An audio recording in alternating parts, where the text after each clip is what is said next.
Assalamualaikum warahmatullahi wabarakatuh. Masih dina kitab Safinatun Najah. Masih bab salat. Urang lajeng kana pasal 27 nyatana bab syaratna baca Fatihah. Urang dikaji kamari syarat takbiratul ihram ayeuna syarat baca Fatihah.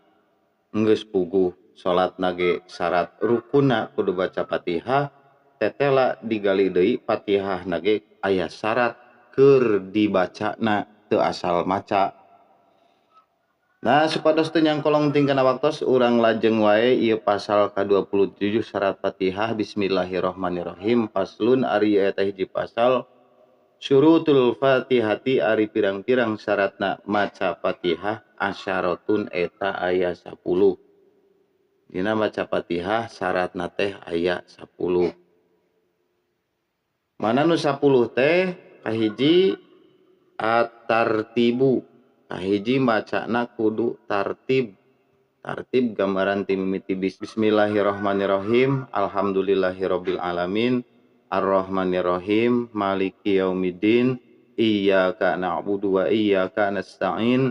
Ihdinas siratal mustaqim. Siratal ladzina an'amta 'alaihim ghairil maghdubi 'alaihim waladdallin. Tartib susunan suratna teh ulah di gaclok-gaclok eta tartib. Kadua wal mualatu kudu tuluy-tuluy, ulah pegat-pegat. Macana teh kudu bersambung. Itu ulah kaselangkun sejen misal bismillahirrahmanirrahim. Alhamdulillahirabbil alamin. Cicing heula mau ngabaso heula mah ulah pisan teh. Akara we Ar-Rahmanir-Rahim ulah tapi kudu bersambung. Tong pegat macana. Katilu wa muraatu hurufiha jeung kudu ngaraksa hurufna Fatihah. Pirang-pirang hurufna Fatihah. Jadi dina bacaan Fatihahna ieu teh kudu diraksa hiji-hijina huruf teh. Ulah aya anu kaliwat sahuruf oge teu meunang. Sahuruf oge teu meunang. Anjeunna katilu kudu ngaraksa kana huruf Fatihah. Hiji-hijina huruf teh kudu diraksa. Lanjut kaopat wa muraatu tasdidatiha kudu ngaraksa tasdidna. Kudu ngaraksa kana tasdidna Fatihah. Tah lamun ku urang diurei deui naon ieu teh kala masalah huruf jeung syaratna. Tah para wargi sadayana hurufna Fatihah teh aya 138 nya. Itu aya 138 huruf. Lamun dihitung jeung tasdidna, kan tasdid teh misalkeun ihdinas sirata aya tasdid atau maliki yaumiddin. Nah, dal di tasdid eta teh jadi nama hurufna teh jadi 2. Eta lamun dihitung jeung tasdidna jumlahna teh jadi 150 genep huruf. Itu sadayana aya 138 huruf. Tah terus naon be wa muraatu tasdidatiha jeung ngaraksa kana tasdidna surat Al-Fatihah. Kapayun aya dibahas masalah tasdidna surat Fatihah teh. Teras kalima tasdidna waladdallin ada alhamdulillahi rabbil alamin arrahmanirrahim. Nah tasdid unggul maliki yaumiddin iyyaka na'budu wa iyyaka. Tasdid unggul eta teh ulah diliwat-liwat kedah dianggap. Kalima wala yaskuta jeung yen ulah cicing si jalma saktatan kalawan cicing tawilatan anu panjang wala qasirotan jeung anu sakedeung. Ulah kaselangku cicing heula ulah repeh maksudna jiga nu tadi hampir mirip jeung wal mualatu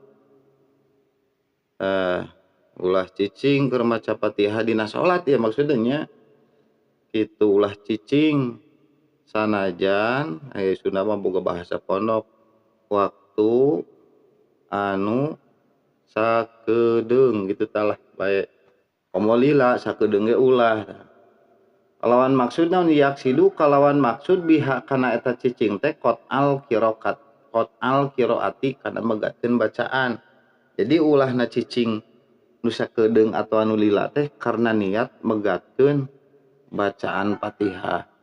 Kagenep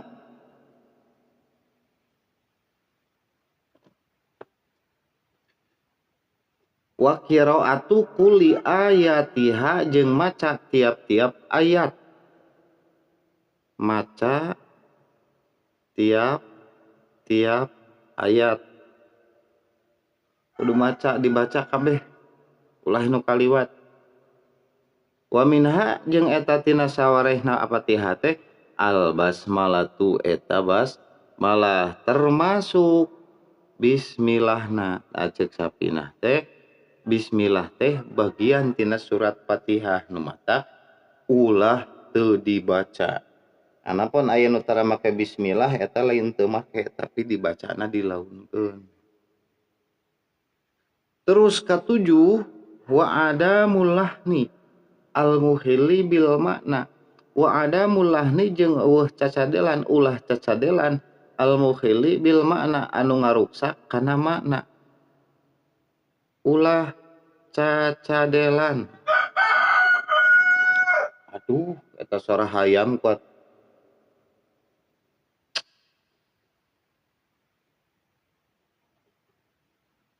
Nu ngaruksak kana makna. Tah kitu palawargi sadaya. Saking ku hayang alus bacaan, hayang kadenge paseh. Tungtungna teh jadi cadel. Biasa wae lah. Pasal nu samemehna tos dijelaskeun. Biasa we sakabeurikna letah urang. Jadi lamun urangna jadi overacting, over teuing akhirna lain bener bacaan.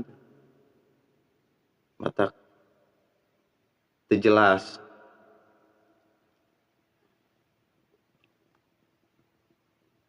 Kadalapan wa antakuna jeung yen kudu bukti baca itu Fatihah teh halatal qiyami eta barina nangtung pil fardi dina salat fardu bari tingkah nangtung maca Fatihah keur salat teh kudu bari nangtung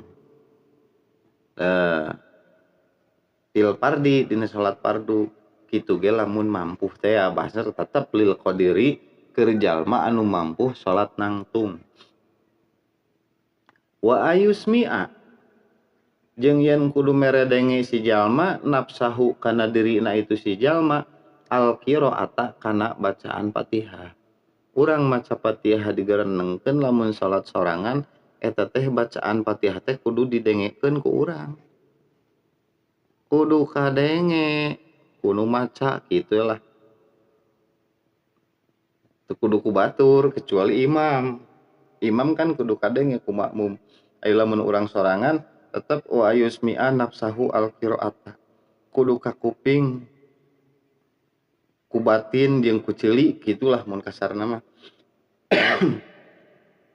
Itu pancena kumaha babacaan teh dilaunkeun ceuli moal ngadenge pan aya batin. Tanu dikuatkeun di dieu teh nafsahu batin. Ta batin urang kudu ngupingkeun kana bacaan Fatihah anu dibaca ku urang. Dina harti lamun keur kitu urang teh keur salat tong ka mamana teh. Ta kasapuluh wa alla yatakhalala jeung yen ulah nyelangan hak kana Fatihah naon dikrun bacaan ajnabiyun anu sejen. Ulah kaselang ku bacaan anu sejen dina bacaan Fatihah keur waktu salat. Jadi timimiti bismillah dugi ka waladolin teh kudu tuluy-tuluy tong kapegat-pegat.